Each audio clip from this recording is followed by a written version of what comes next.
कल छठ हो जाएगी महाराज, और वो छठ भी कोई साधारण नहीं। जिस छठ माता का स्मरण स्वयं भगवान कृष्ण के पुत्र सांब ने किया, जिस छठी माता को स्वयं कार्तिकेय जी को दिया गया, पूरा विश्व, हमारे बिहार साइड के जितने भगत लोग होते हैं आज से व्रत का क्रम प्रारंभ कर देते हैं महाराज। 36 घंटे का ये व्रत रहता है छठ का। स्नान, खाना, दूसरे दिन फिर वही क्रम में पूजन की तैयारी, भूखे रहना, सूर्य को अर्घ देना, उगते को डूबते को। जितने लोग पूजन कर रहे हैं उनको भी ज्ञात नहीं है कि ये छठ की पूजन होती क्यों है, ये माता है कौन सी। ये छठ माता कोई दूसरी नहीं है, कार्तिकेय जी की धर्म पत्नी देवसेना है जिसकी पूजन होती है छठी के रूप में।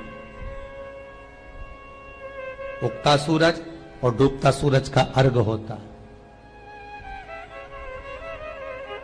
सबसे पहली छठ पूजन किसने करी थी?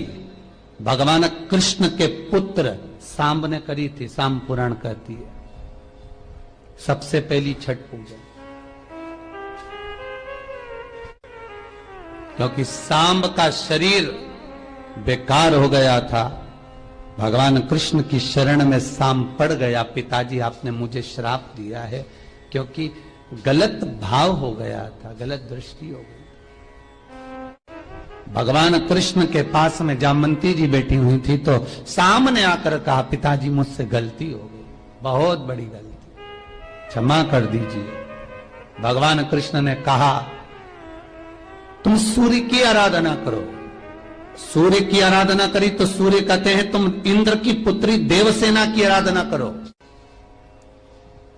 और कार्तिकेय जी महाराज की धर्म पत्नी देवसेना की जब आराधना सांब ने करना प्रारंभ करी, सूर्य को उगते को और डूबते को जब नमन करना प्रारंभ करा, अर्घ देना प्रारंभ करा, जल में खड़े होकर सांब तप साधना में डूबा रहता, सूर्य का स्मरण करता, देवसेना का स्मरण करता, तो देवसेना वहां प्रकट हुई। देवसेना ने कहा, मैं भगवान की छठी कला हूं, मैं भगवान देवताओं की छठी कला हूं, इसलिए जगत में मैं छठी के नाम से पूजी जाऊंगी। और सुन ए सांब, तूने मेरी आराधना करी है, मृत्यु लोक में जो मेरी आराधना करेगा वो जगत का सारा सुख भोगेगा, और तू भी चिंता मत करना, तू भी सर्व। और मां छठी का स्मरण करना।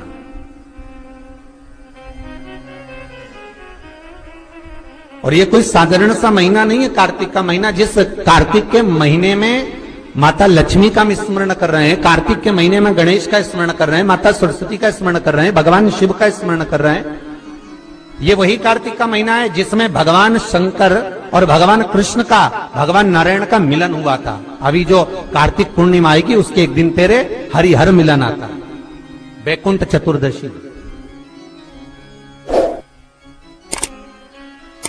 जिस दिन भगवान कृष्ण को, नारायण को, ठाकुर को बेलपत्र चढ़ती है, और भगवान भोले बाबा को, भगवान शिव को तुलसी का दल चढ़ता है। दोनों का मिलन हुआ था, हरिहर मिलन, वैकुंठ चतुर्दशी। और हमारे शिव महापुराण में इसका बड़ा महत्व है, क्योंकि संपूर्ण समय में, पूरे वर्ष भर में केवल एक दिन ऐसा होता है जिस दिन भगवान शंकर पर तुलसी का दल चढ़ता है, और संपूर्ण समय में एक दिन ऐसा होता है जब ठाकुर जी पर बेलपत्र समर्पित होती है।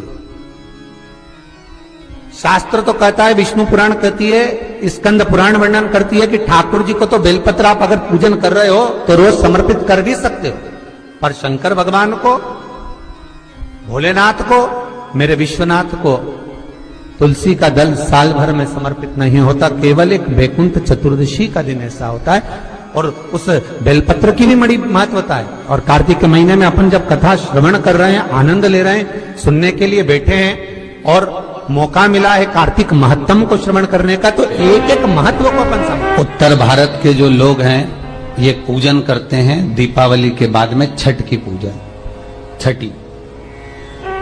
बिहार साइड में, यूपी साइड में, इधर सबसे ज्यादा पूजन होती है छठ की। कौन सी माता है ये? छठ है। कौन सी माता? छठ। जितने लोग पूजन कर रहे हैं उनको भी ज्ञात नहीं है कि ये छठ की पूजन होती क्यों है, ये माता है कौन सी। ये छठ माता कोई दूसरी नहीं है, कार्तिकेय जी की धर्म पत्नी देवसेना है जिसकी पूजन होती है छठी के रूप में। उगता सूरज और डूबता सूरज का अर्घ होता है। सबसे पहली छठ पूजन किसने करी थी? भगवान कृष्ण के पुत्र सांब ने करी थी। सांब पुराण कहती है सबसे पहली छठ पूजन, क्योंकि सांब का शरीर बेकार हो गया था। भगवान कृष्ण की शरण में सांब पड़ गया। पिताजी आपने मुझे श्राप दिया है, क्योंकि गलत भाव हो गया था, गलत दृष्टि हो गई। भगवान कृष्ण के पास में जामवंती जी बैठी हुई थी तो सामने आकर कहा, पिताजी मुझसे गलती हो गई, बहुत बड़ी गलती, क्षमा कर दीजिए। भगवान कृष्ण ने कहा, तुम सूर्य की आराधना करो। सूर्य की आराधना करी तो सूर्य कहते हैं तुम इंद्र की पुत्री देवसेना की आराधना करो।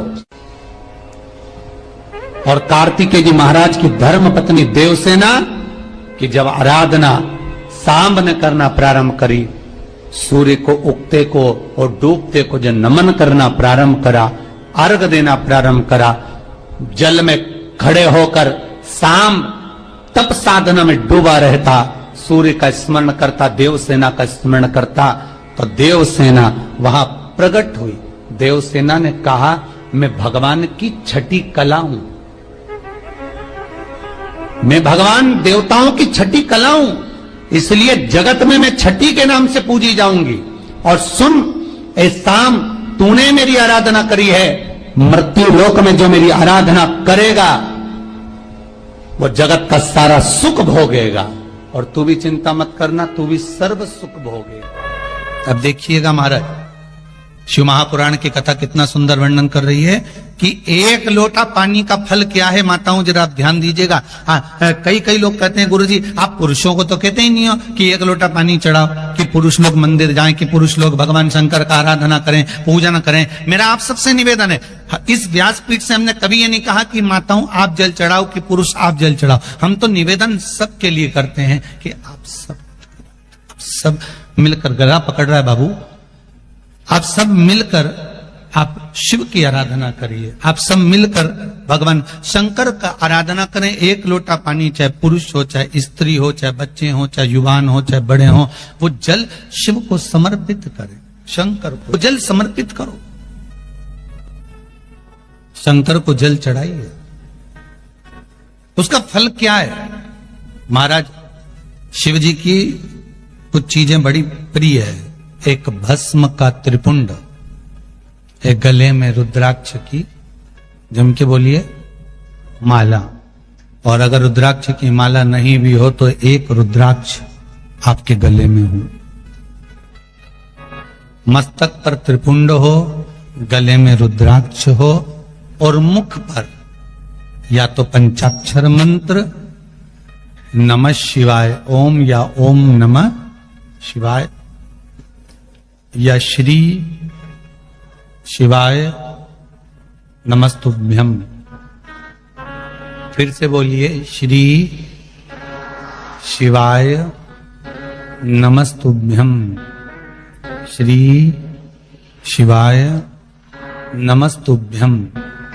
पंचाक्षर मंत्र या शिव महापुराण का मूल मंत्र, आप उसका कितनी विशेष महत्वता है इन मंत्रों की, आप लोगों के पत्र में वर्णन किया है आप लोगों ने, बड़ा सुंदर। और वो छठ भी कोई साधारण नहीं, जिस छठ माता का स्मरण स्वयं भगवान कृष्ण के पुत्र सांब ने किया, जिस छठी माता को स्वयं कार्तिकेय जी को दिया गया, पूरा विश्व, हमारे बिहार साइड के जितने भगत लोग होते हैं आज से व्रत का क्रम प्रारंभ कर देते हैं महाराज। Please like, share and subscribe the channel and press the bell icon for new notification of videos. 36 घंटे का ये व्रत रहता है छठ का। स्नान, खाना, दूसरे दिन फिर वही क्रम में पूजन की तैयारी, भूखे रहना, सूर्य को अर्घ देना, उगते को डूबते को।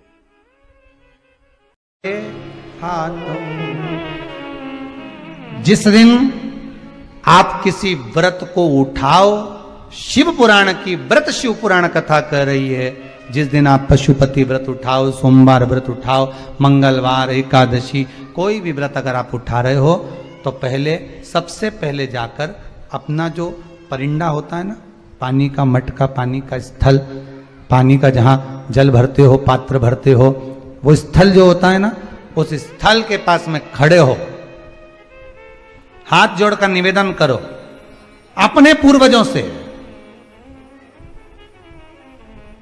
कि मान लो अगर मेरे व्रत में कोई त्रुटि होती है, मेरे व्रत में अगर कोई गलती होती है, तो हे देव अधिदेव महादेव, हे मेरे घर के पूर्वज पितर, जितने मेरे कुल देवी कुल देवता आहूत वासुक जो भी हैं, आप उस व्रत को संभाल लेना, मेरी गलती को आप सुधार देना। उनके पास जाकर क्यों कहना चाहिए?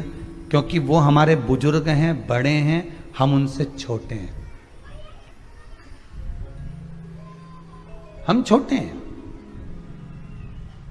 माफी मांगने में, सॉरी कहने में, क्षमा मांगने में कभी पीछे मत हटो। और जब इस चित्तवृत्ति में अहंकार आ जाए तो पीछे हट जाओ। जब इस चित्तवृत्ति में अभिमान आ जाए, गर्व के शब्द आ जाए, अहंकार के शब्द आ जाए कि मैं कर रहा हूं, मैं करा रहा हूं, मैं कर रहा हूं, मैं का जब संबोधन आ जाए तो पीछे हट जाए। और जब कहीं एक स्वारी संबोधन से, एक क्षमा संबोधन से अगर बात सवरती हो तो वहां स्वारी और क्षमा मूल हो जाते हैं। हर हर महादेव, श्री शिवाय नमस्तुभ्यं। मेरे चैनल को सब्सक्राइब करें और बेल आइकन प्रेस करें, जिससे कि आपको लेटेस्ट वीडियो की नोटिफिकेशन मिल जाएगी।